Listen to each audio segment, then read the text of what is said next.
All right. Thank you very much, Bernie, and very much thank you to all the media for joining us as we are inching closer to September 11th from Staples Center here in Los Angeles. Triller Fight Club presents Legends 2, a big night of boxing and entertainment in our main event. It'll be the return of the Golden Boy, Oscar De La Hoya, going head-to-head against the former UFC light heavyweight champion of the world, the Phenom Vitor Belfort. Also that very evening, Anderson the Spider Silva, the former UFC middleweight champion of the world, will go head-to-head against the former UFC light heavyweight champion of the world, the Huntington Beach bad boy, Tito Ortiz. Also a part of that card, it'll be Andy Vencez matching up against Joe Nocaro. And this one just got announced. It is known as Battle of Brothers. It features the former unified cruiserweight champion of the world and former heavyweight champion of the world. He's been away from the ring for over 3 years, but making his return to the squared circle, the Haymaker, David Haye, will go head-to-head against the billionaire, the undefeated Joe Fournier. Now, we got something special for the British fight fans, as we will go live at 11 o'clock British Standard Time with a preview. Then at midnight, we go live with the pay-per-view with Triller Fight Club, and it'll start off with the fight featuring David Haye and Joe Fournier. Now let's meet the two men that'll be involved in this respective matchup. First of all, this man has an undefeated record of 9-0. He's coming off of a win over Ray Khan back on April 17th on the undercard of Jake Paul Ben Askren's victory. And you know what? This guy, he comes out to fight. He's in very good shape. Does he necessarily need to do this? No, but he wants to test himself. And lo and behold, he has a very tall task ahead of him on September 11th. Ladies and gentlemen, please welcome the billionaire, Joe Fournier. Joe. Hey, how's it going? Thanks for the incredible welcome. Well, how you feeling, Joe? I mean, obviously, this is something that, kind of got put together. We'll dive into the origins of it, but, how are you feeling? You're taking on your friend in David Haye. I don't know if you guys are friends or former friends, however that may go, but, what's your thought process heading into this fight against David Haye? Well, I mean, it's a colossal challenge, but I got into the boxing for my own sake, for my mental health. I wasn't trying to kind of compete with anyone else but myself. And as it's gone on, I've got some accolades. I became WBA international champion, number 10 in the world. Before I took a small break from boxing, and then the blood started flowing when I came back last time. And I actually haven't stopped training since the Raycon fight. Relatively, in reflection, it was an easier fight, but I didn't want people to say I only take easy fights. So I've now upped it probably about 100 levels. And I've asked David to share the ring with me. Well, let's meet the man that you're going to be standing across the ring from. I mean, when I look into this guy's career, he's one of the most celebrated British champions in recent memory, a 16-year professional career, a 28-4 record with 26 big wins coming by way of knockout. He and Evander Holyfield are the only undisputed cruiserweight champions, and also they would go on to become heavyweight champions of the world. Incidentally, he would capture the heavyweight championship of the world by beating a man in Nikolai Valuev, who was 11, almost a foot taller than him, and outweighed him by 100 pounds or more. This guy has thrilled fight fans all over the world. He's been away from the ring for over 3 years, and we welcome him back with open arms. Ladies and gentlemen, please welcome the former undisputed cruiserweight champion and former heavyweight champion of the world from London, David the Haymaker Haye. David, welcome back. Thank you very much, and what a hell of an announcement you gave me there. It was amazing.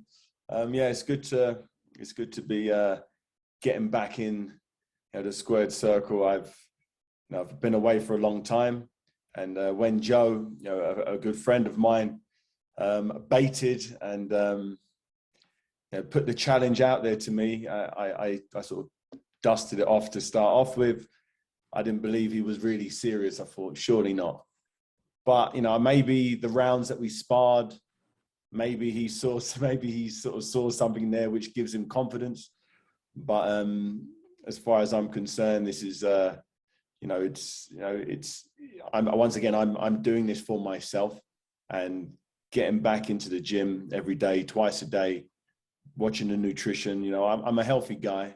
I look after myself. Ever since I retired from competitive boxing, you wouldn't be able to tell that I wasn't still actively boxing, as I'm, health and fitness and well-being is a big part of my life.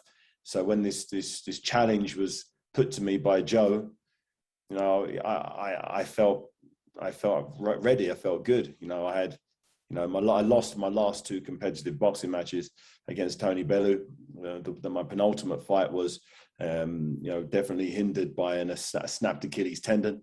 I had to recover that before the rematch, and before that rematch, I snapped my left bicep, came off the bones. So I had to recover that before the fight, and then obviously when I'm in there taking the punches from the WBC cruiserweight champion, it felt as though my time was over. It felt like my time was gone, and I announced my retirement not long after that final bout of mine.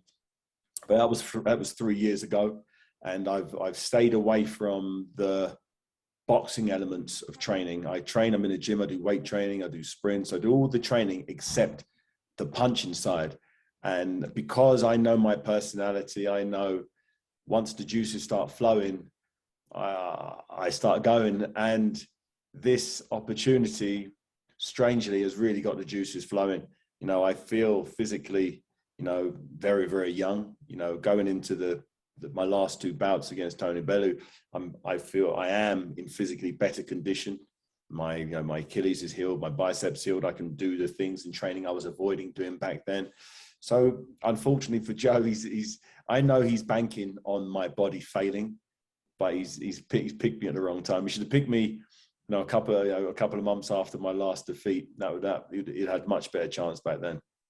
Now, David, and I'm going to go ahead. I'm going to leave it up to David first, and then Joe, you can go ahead and piggyback off this. But, the origins of this fight, it stemmed from when you guys were on the Greek island of Mykonos. You guys are hanging out, and a woman says, hey, could you fight him? I mean, can you kind of dive into detail? Because from what I gather, it stemmed from a woman who said, hey, who would win out of both of you? And then, David, you kind of thought it was like, are you serious? And Joe said, well, I would beat him. And he didn't even think twice about that. So can you guys provide context about how this happened? Well, first there was a bunch of people at dinner, and, we're all friends. We're chopping up. We're having some fun, eating some food, having some drinks. And a girl, obviously, she's not a boxing fan, but she's aware that obviously Joe's a competitive boxer. Everybody knows that. I'm a former boxer who's now retired. This girl doesn't know me, but she's made aware, oh, David used to box. So she just asked a reasonable question, oh, who would win out of used to? We've seen similar sizes.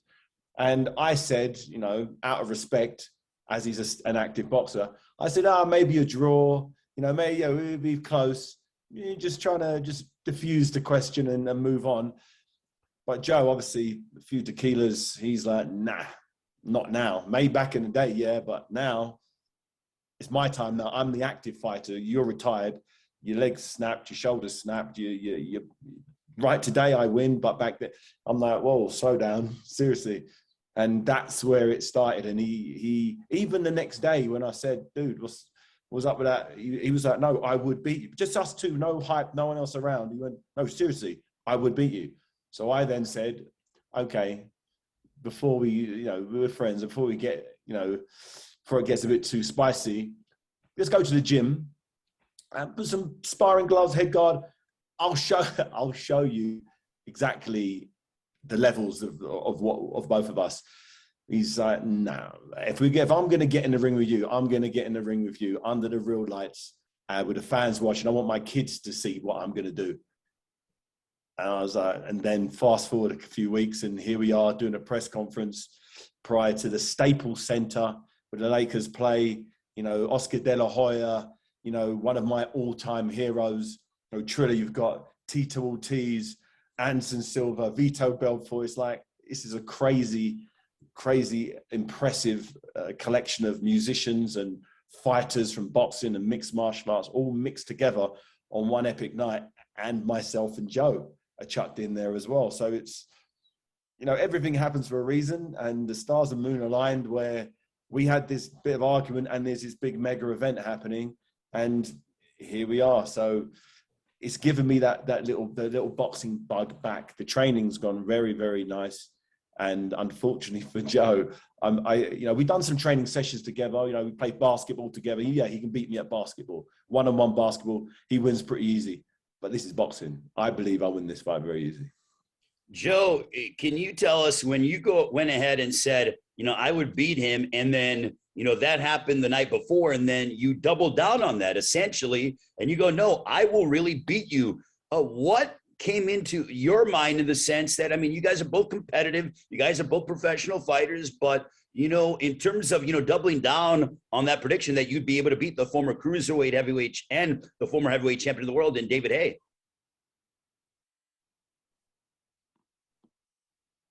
You can unmute yourself, Joe. There you go. Hey. So I'm a businessman, right? And if I find a depreciating asset, I snap it up and I use it to my advantage. I have a guy in front of me that has had probably more injuries than I've had relationships. And that's not saying much, actually. and then he, last time he won was 11 years ago, world title. That's 11 years is a long time. He's in his 40s. I see the way he walks. He tells me this Achilles injury is gone in the past, but I've seen him walk. I was there. I was in the changing room when his Achilles had snapped, right? I had seen the bicep come off.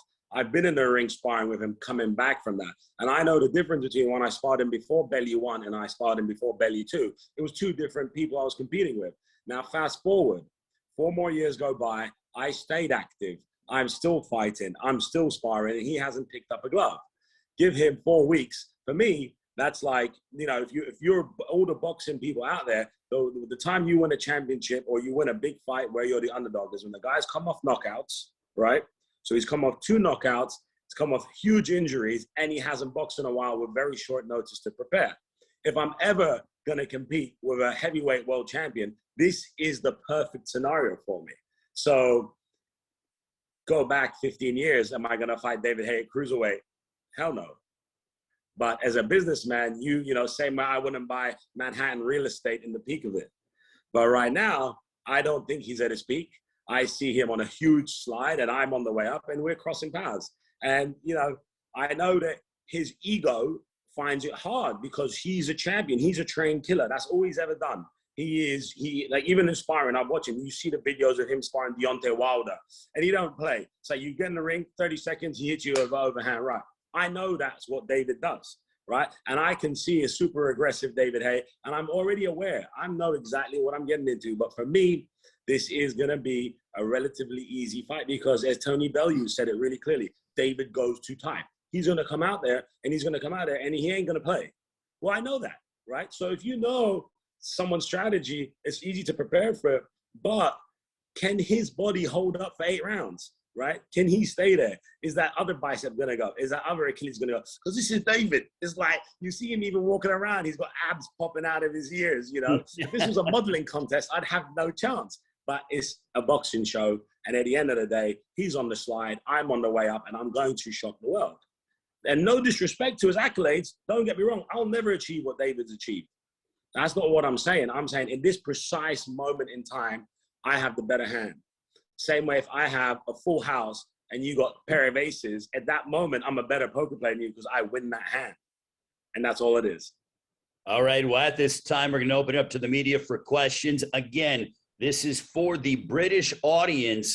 This is an announcement for the British audience. We go live at 11 o'clock British Standard Time with a preview. Following that, at midnight British Standard Time, we go live with Triller Fight Club pay-per-view, Legends 2, Anderson Silva, Oscar De La Hoya, and also Vitor Belfort, Anderson Silva against Tito Ortiz. David Haye, Joe Fournier will begin the pay-per-view. So make sure to join us on September 11th on Triller Fight Club pay-per-view. Bernie Barmazal, our esteemed publicist, will go ahead and call upon you. If you have questions, when he calls upon you, unmute yourself and then ask David Haye and Joe Fournier questions. Bernie, take it away. Thank you, Ray. Our first question comes from Jeremy Hurwichis from Fansided. Go ahead, Jeremy.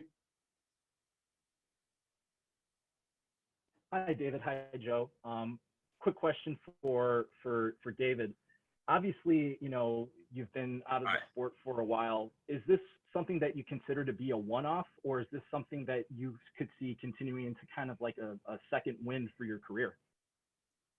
To be brutally honest, this whole thing was a one-off. This whole thing, in my mind, was 5 weeks of training. Because when I train, I go chip sim in my training.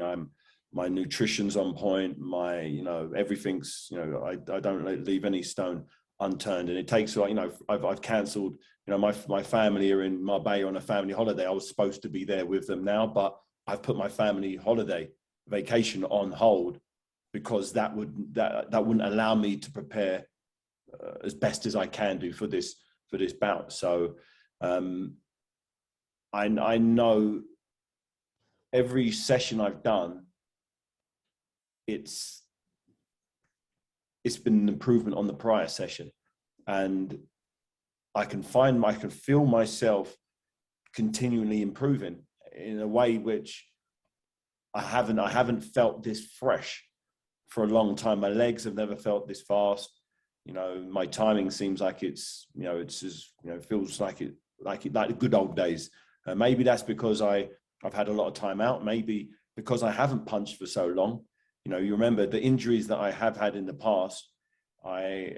Instead of just doing the rehabilitation for instance, when I snapped my Achilles tendon during my first fight with Tony Bellew, I didn't just do the rehabilitation for my Achilles. I had to start training for not only when the doctor said it would take 6 months for it to be healed. I'd scheduled a fight for 6 months after that point. So I'd have to do my training whilst healing. And there's never been a time in my life where I've been able to just stop hardcore training and just do the type of training that keeps me healthy, that keeps me supple, that keeps me strong. And if there was ever a time to, you know, when you see me in the ring, when you see the way I move, when you see how I feel, I think, you know, there's definitely going to be people who will say, well, okay, why can't you continue boxing? Why can't you continue at the top level?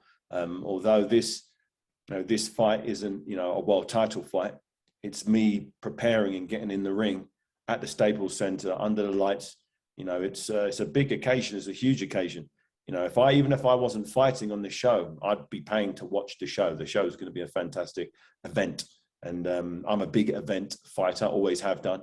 And it's really got the juices flowing. So maybe depending on how I can't go by the training camp, because the training camp prior to Tony Bellew's, my last 2 fights felt good. And I felt very confident that I was going to win the fight and move on to a world title fight. It didn't happen. So I'm not going to make any unnecessary predictions that, yes, I'm going to make a comeback. No, I feel better than I have done in training. But when that first bell rings, I'm aware anything can happen. So I'm just going to focus on Joe Fournier, on performing the best I can. And depending on how that goes, I'll then make some future plans. But at the moment, I'm not thinking past, you know, September 11th. Similar question for Joe. Final question from me. Joe, obviously you had a break in your career for a number of years. Do you see this fight as a penultimate to bigger and better things moving forward? Yeah, absolutely. I mean, I'm also 38, so only a couple of years younger than David. And I feel like this is my time now. I've really put a consistent 2 years back into training full time. And I beat David in this fight, and I dominate like I think I will and I can. I think that the next fights for me will be big fights because, you know, historically people say, well, you know, you pick and choose your fighters, or they don't have great records or whatnot. But you can't doubt David's pedigree and heritage, and I'm going up 2 weight divisions, you know. So I've made it as hard as I could possibly make it, you know, besides a direct unification world title against, you know, Dimitri Bivol or Anthony Joshua or someone like that.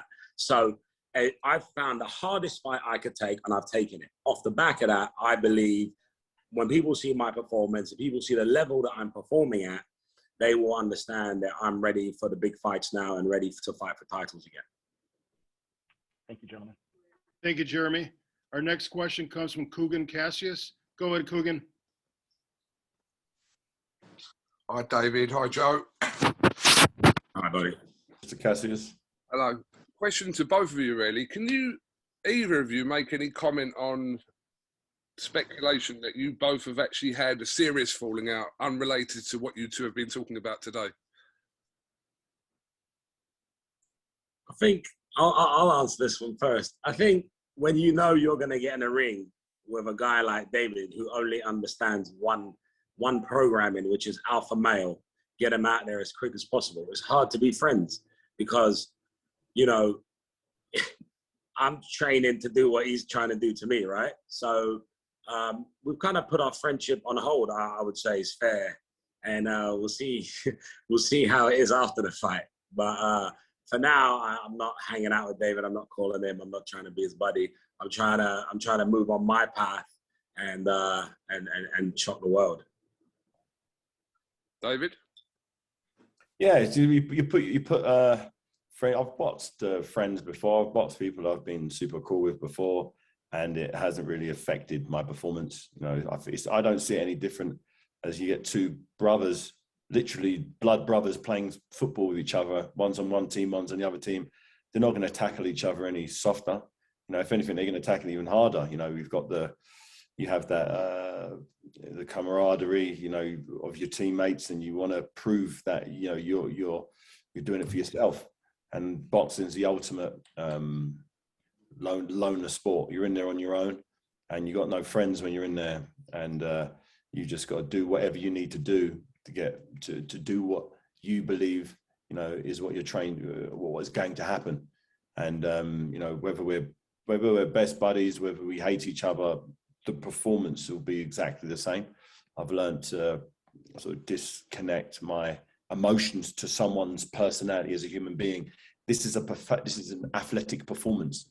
You know, if we was running against each other in a 100-meter sprint, whether he's my best buddy or whether I hate him, I'm not going to run any quicker. No, my style is you do what you're trained to do. And you know, emotions about friendships is sort of put on hold, as, you know, Joe said. You put that on pause. We do what you got to do. It's only a few weeks. Afterwards, hopefully he'll still speak to me afterwards. Yeah. But David, you'll be actively, like, full-blown trying to knock Joe Fournier out. You just tune in and see. You know, I find it very difficult. You know, I'm a professional boxer who's been doing this since I was 10 years of age.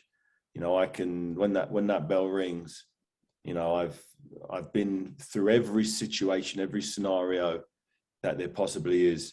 And, you know, I've rarely been in a situation when I've not been able to, you know, do what I'm born to do. And, you know, I know my experience, you know, is so much more than what, although I've assisted Joe over the years. We sparred a hell of a lot of rounds together. And when we was sparring, it was in my mind that I'm heavier than him. But, you know, if it wasn't for the sparring session, here's an interesting point. If it wasn't for the sparring sessions we had, I might not have been taking this fight as seriously as I am, if that makes sense. I'm really fortunate that I have sparred with him because I know about his punch power. He's heavy-handed. He can punch. There's a reason why he's got a 100% knockout ratio. You know, I've seen him knock people out in sparring lots of times. I've seen him, I've seen him spar with Chris Eubank Jr., with, you know, James DeGale. He's mixed it up with very good world-level operators, and I'd be stupid to go in there thinking, he's not a real boxer. No, he is a real boxer. I've been there with him as he's been doing a real boxer. I've used him as a sparring partner. So I'm fortunate for that. So I see Joe a lot more seriously than everybody else sees him. When everyone comes to me, yeah, he's no good, you'll do this and that, I'll say, yeah. But I know I have to be in shape. I know I have to train. My head work needs to be good. Speed needs to be on point. And that's why I'm pushing myself so hard. So when that first bell rings, you're going to see, I'm hoping the David Haye, the Haymaker, who isn't hampered with injuries and dragging his back foot along. You'll see a fleet-footed, speedy haymaker. Just the final one to Joe. Joe, can you just comment? Joe, are you going to try and actively knock David out? I'm hoping we see the haymaker and belly one dragging his foot behind him and make it easy night's work for me, Cougs. Okay, fair enough. Thank you. Thanks. Thanks, Dugan. Our next question comes from Cynthia Conte from Ring Magazine. Go ahead, Cynthia.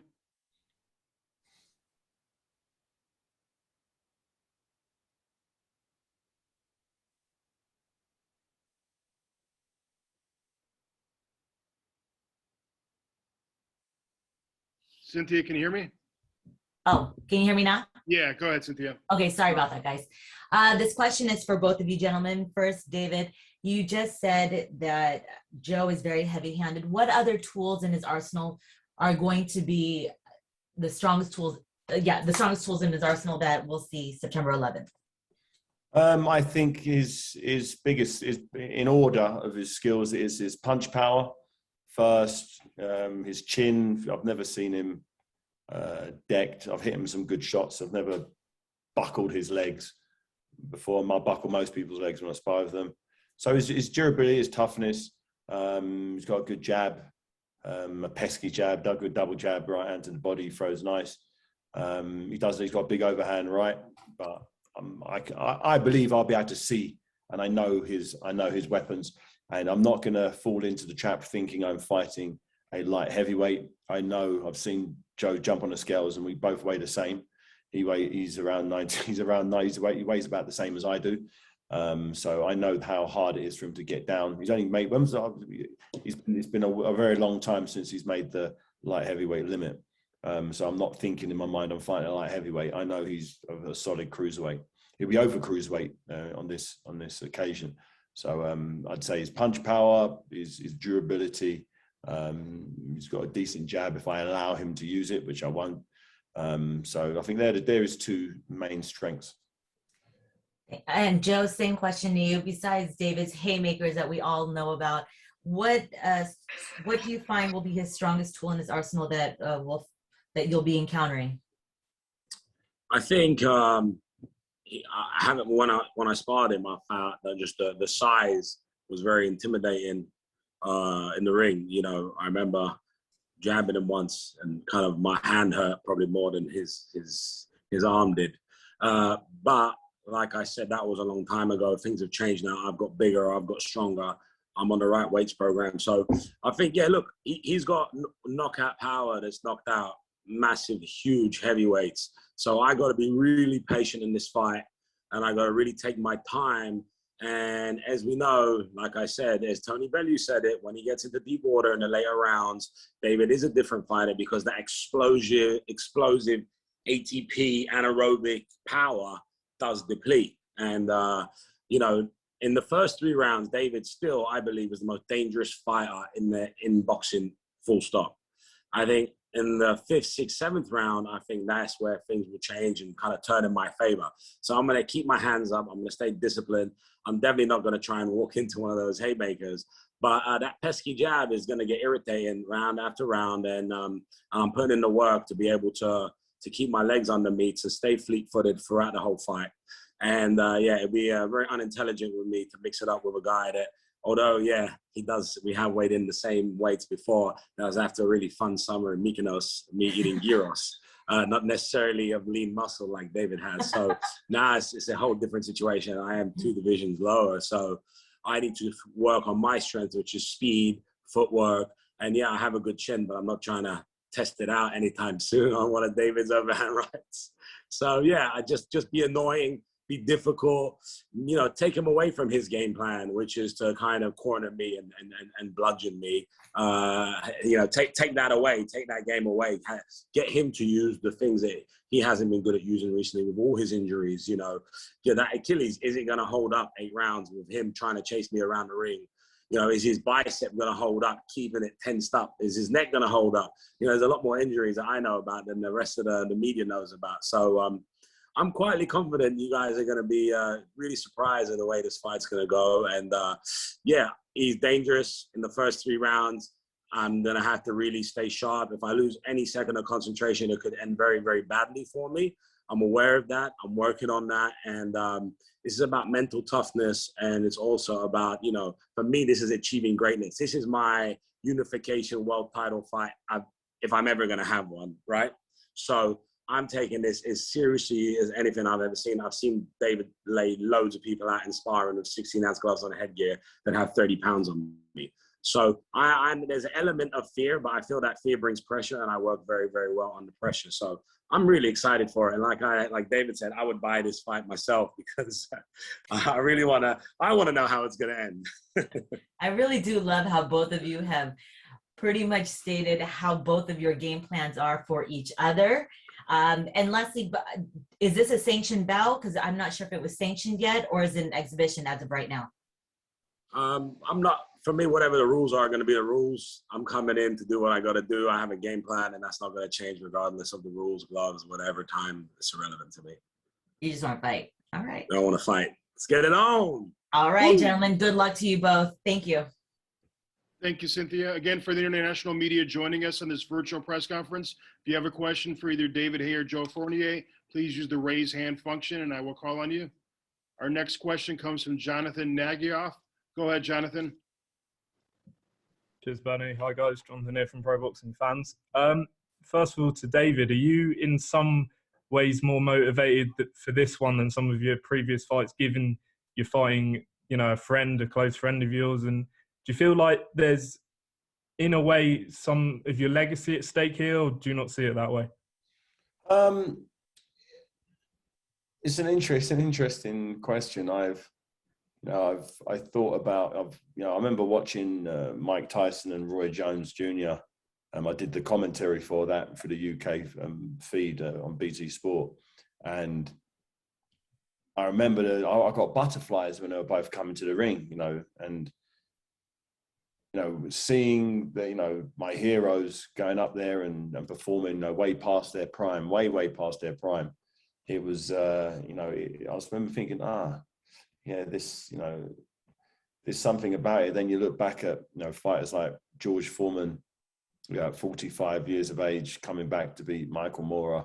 I remember that one. I remember his amazing fight with Evander Holyfield. That he lost a very close fight there. And, certain fighters peak late. Some of them, have their time. And I'm unaware, I honestly don't know what is left. I know in the gym when I've been training recently, and I haven't been training that long. I train every day, train an hour every day, but I've never really, I've never, been in a situation like this before, where I've been out for so long, and now here I am coming back to get in the ring at a Staples Center on such a big event on such short notice. There is pressure to look good. The last thing I want is to look terrible. I'm not sure what the press and the media and the fans are going to think I'm going to look like.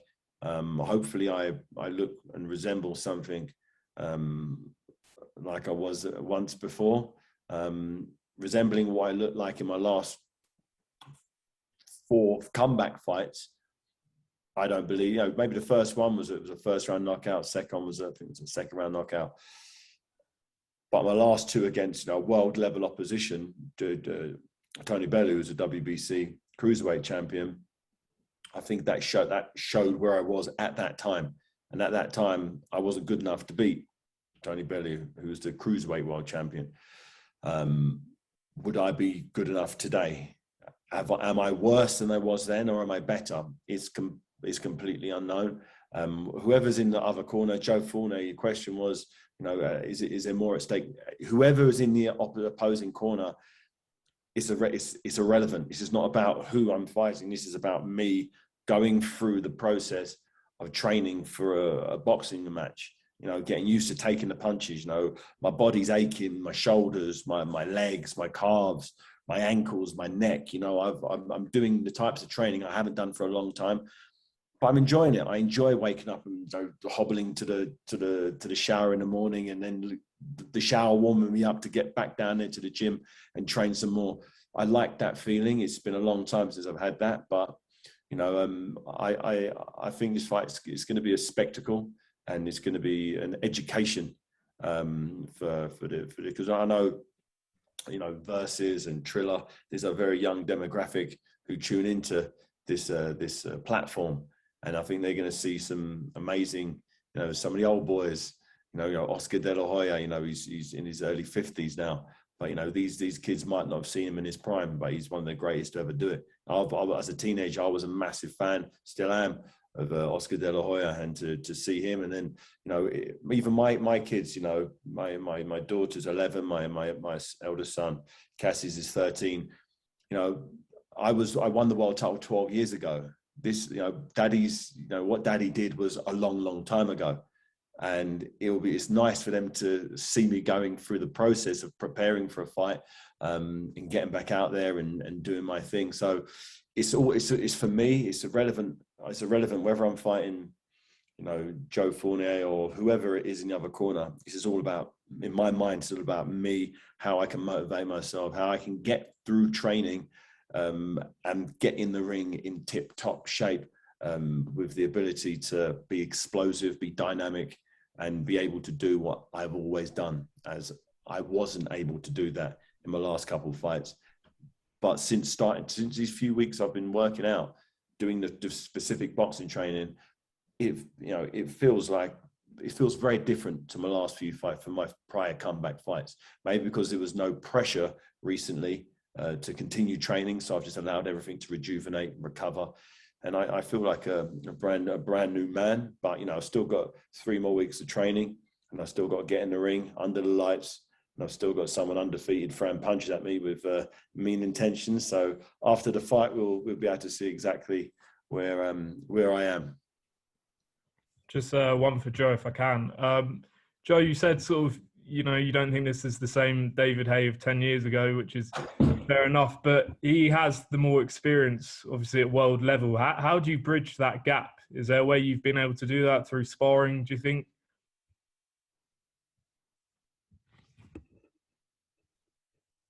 I think you're on mute. Go ahead. I said, hey, yeah.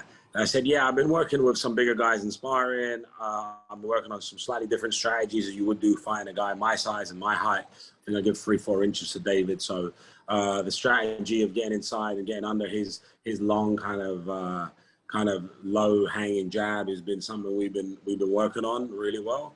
And I think that yeah, world level experience. There's not many fighters out there that have more world level experience than David. So under the lights, I know he's going to be incredible. I know I'm going to be the one with the butterflies. But, I've also fought, I fought in Atlanta, the Mercedes-Benz Arena. I fought the O2 Arena, actually in the UK, in front of all my home fans. So I feel like the nuances that you pick up being a legend like David, yes, I don't have those, and I'm not going to get them in 3 weeks. I just preparing a game plan, which means that I'm not even going to be having that conversation with him, because if I get into that with him, I'm going to lose. I'm going to go away from David's strengths and go to my strengths. I'm going to let David try and do his game plan. I'm going to do mine. And I'm going to stick to it. Because remember, I was a basketball player. We ran plays. This is exactly what I'm going to do in this fight. I have a specific play and I have a specific game plan. And if I stick to that game plan, I'm 100% confident I'm going to win this fight. If I veer away and get into 50-50s with David Haye, mixing it up in the middle of the ring in the first 45 seconds, it's going to be we might hurt the moneymaker, as they say in England. Everyone's got a game plan till they get punched in the face. Remember that one. Thank you very much, Jonathan. Yeah. Excellent quote, That's David. true. That's true. So the plan is to get punched in the face as little as possible. Our next question comes from Jose Matos. Go ahead, Jose. Hello, it's Jose Matos from Critical Condition Sports. My first question is for David. David, has your preparation been different heading into this fight from your previous boxing bouts? Yes, it very much has been. Usually I'd take probably 12 to 15 weeks preparation for a 12-round contest, and that's just what I've done. The fact that this was sprung on me with 5 weeks preparation, it's allowed me to have a shorter preparation time. And strangely, that seemed to have worked for me to jump straight in. Normally I do a bit of strength phase. I've been doing a lot of heavy lifting, then I'll turn it to power, then speed. So I don't have that luxury of time, which means I've just got to fast track everything. And by fast tracking everything, it feels like I've leapfrogged 6 to 8 weeks. I was fortunately in decent shape. It's not like, a lot of fighters need to lose sometimes 10, 15 pounds of that good life living weights that they accumulate, after a boxing match. But as I've said from the start, I don't be a hater. Yeah, no, Joe, I'd like to consider myself a healthier liver than Joe. And talking of liver, my liver is pretty clean versus Joe. He's in the nightlife industry, owns restaurants and pubs and bars and beach clubs. So there's a lot of alcohol consumption in his daily routine, not as much in mine. And I think because I've lived a clean lifestyle since post-retirement, so that it allows me to, when it's time to start training, I can go straight into it. I can start running, I can start lifting, I can start punching at a good speed. Dude, you're like RoboCop. You've been put together like 45 times. Yeah, I've had your liver. You probably have a steel liver. How do you get through security with all the screws in you, man? Yes, I have had some reconstructive surgery over the years, but it's all healed up. It's all locked in now. Other than struggling to go through metal detectors, the meat that's laid over the top of the wired together structure is rock solid, unfortunately, for your good self. Jose, did you have another question? Yes. Now, my next question is for Joe. Joe, what is your goal in boxing? Is to show in this fight that I belong in the ring with some really high-level fighters. Like I say, shock the world. And then move on to a real fight at my, at any division, really. If I can go from light heavyweight and perform at heavyweight, why not stay there? Go back down to cruiser or light heavy. I'm really open-minded, but I got to get through this challenge first, because if I don't get through this challenge, the rest is history. So I'm really laser-focused right now, but I know I can compete at this level. And I know the media doesn't necessarily always believe that, but then they haven't seen me behind closed doors. I've only can beat who's in front of me at the end of the day. And I made a point to put one of the best ever in the history of boxing in front of me. And so now we're going to see. And like I said, it's not like he's 40 and I'm 25. He's 40 and I'm 38. There's 18 months age gap. So it's really like two guys in a similar age range really going at it. And if anyone's at disadvantage, it's me. His experience level is way above mine. I'm giving away 25 pounds. I'm giving away 4 inches, So if I can compete at this level, then people will understand, okay, yeah, this wasn't just some rich dude that's bought his way into boxing, because, I understand that that's not the way boxing works. A poor guy punches a rich guy in the face is irrelevant in the boxing gym, and I've been hit in the face a lot of times. And I know that money is irrelevant in this thing. And that's why I fight for the passion, because I want the accolades to show my children one day, look, this is what daddy did. And so I've always said it, like, whether it's Raycon or David, I'm training the same, I'm fighting the same. And, I actually get more excited about the tougher bouts, but a lot of the times tougher opponents have avoided me. I called out Callum Smith. I even offered him a private jet if he fought me and buy him a house. He didn't want any of the smoke. There's a lot of people I've said, let's do this back in the day when I was competing all the time, and they all avoid me because I'm a banana peel. I lose, you lost to the billionaire boxer, you're a scrub. I win, and then next year I get catapulted up, but no one wants to take that risk. Let me go fight another guy that's in the top 10 ranking, because either way I can come back. Whereas you lose to me, your career's over, right? So I've always been pushed away and shied away because although I came from nothing, although I was a dishwasher, people see me as a rich dude, right? And they don't really allow me to express myself with the gloves on. So I always get pushed away from the big fights. And, I want to thank Triller to allowing this amazing experience for me now, because once I can prove that I belong at this stage, then it's going to be hard for other people to, turn a blind eye to me. Thank you, Joe. Thank you, Joe. Thank you, Jose. Our next question comes from Ellie Sekback. Go ahead, Ellie. Hey, how's it going, everyone? I got a question for David.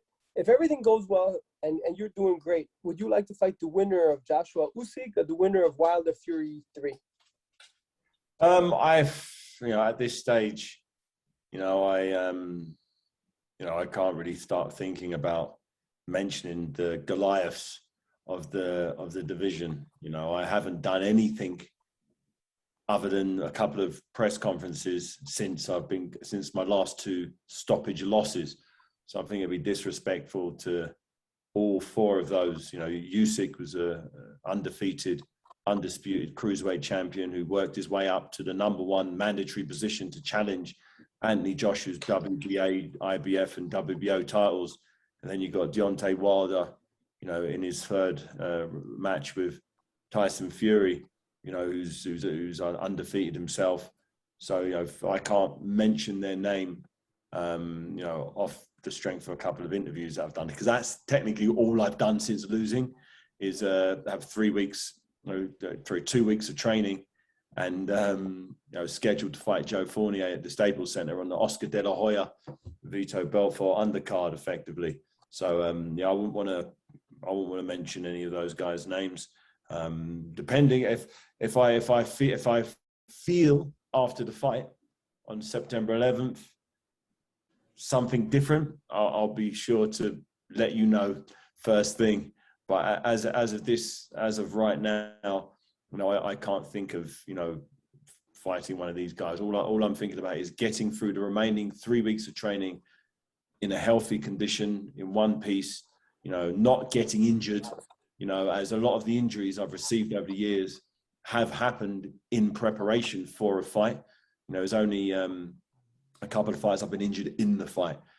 So for me, it's the challenge of this whole event is to get to the ring in one piece. And Joe jokes about being RoboCop and having pins and stuff, and been held together.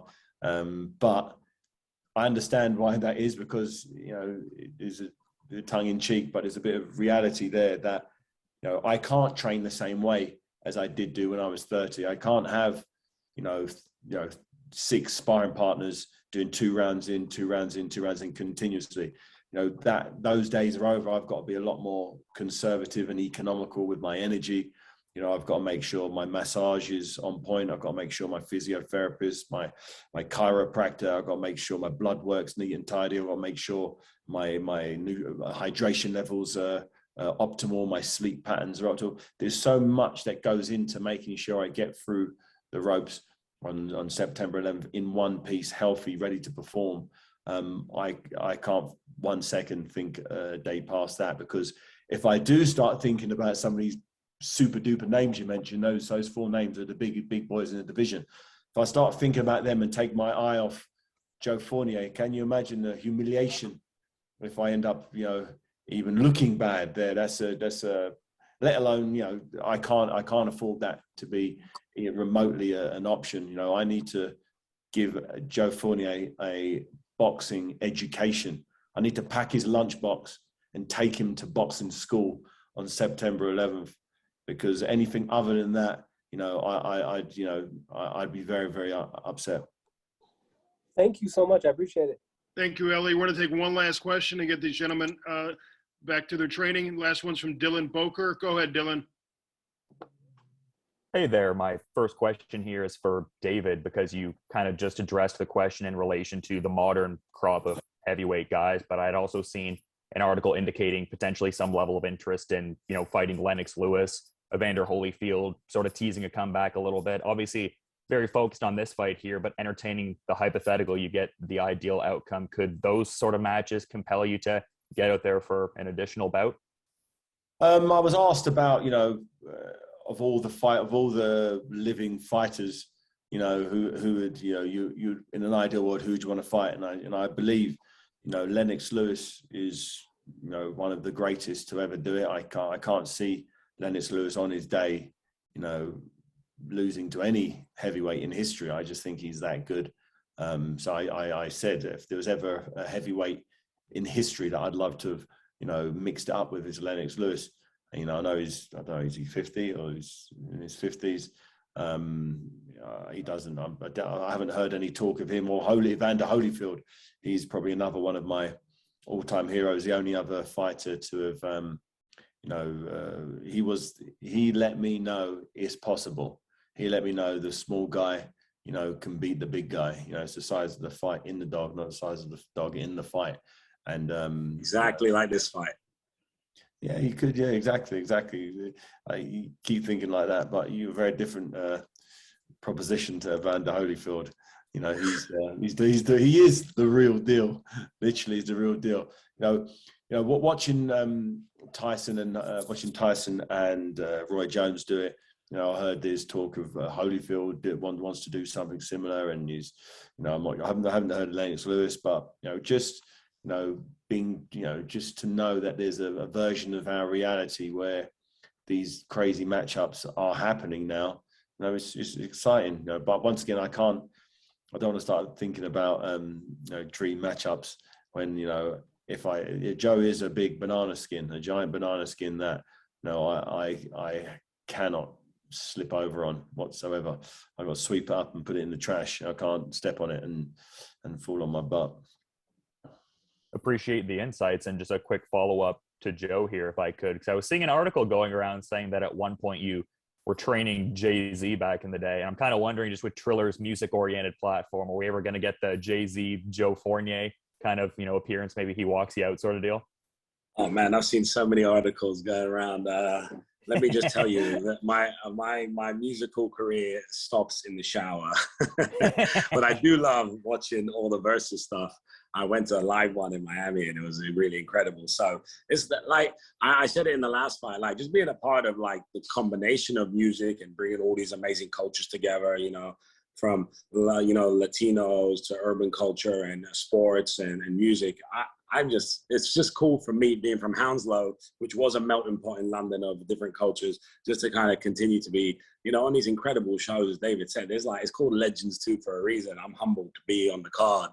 And like Oscar De La Hoya is like, wow, like he's one of the best ever in the history. And I mean, I just remember watching him thinking, holy hell, how do you get that good? So just to be able to be part of a show where I'm on the same poster, for me, like I said, is just really special. So yeah, the music element is a big part to me, but I'm a better fan than I am a performer.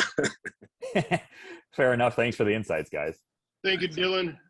Ray, go ahead, please. Absolutely. And you know what? I'm glad Joe brought up the fact about, you know, we have, you know, boxing and legends and terrific young fighters, and then the musical aspect as well. And that comes from the brain trust of the CEO of Triller Fight Club, that being Ryan Cavan, along with Bobby Snarnovich and Snoop Dogg. He'll be involved as well. I mean, literally, the Staples Center is going to be rocking. Oscar De La Hoya, Vitor Belfort, Anderson Silva matches up against Tito Ortiz. You have Snoop Dogg performing that night. You got Joan O'Carroll matching up against Andy Vincent.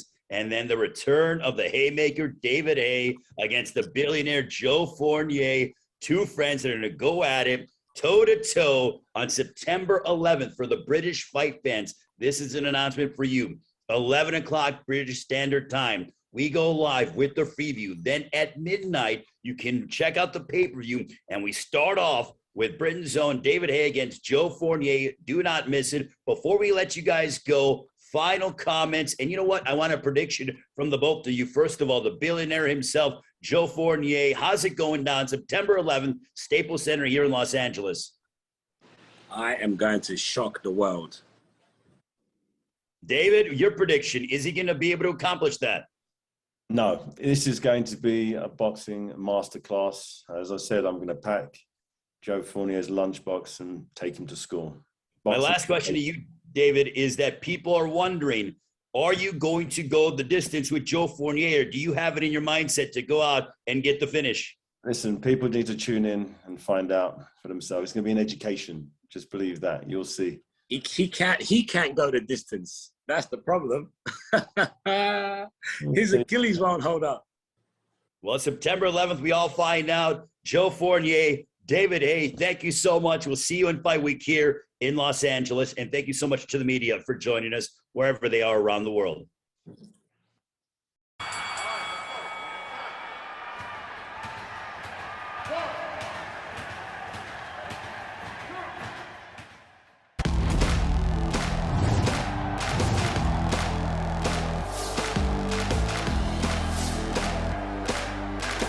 Bye.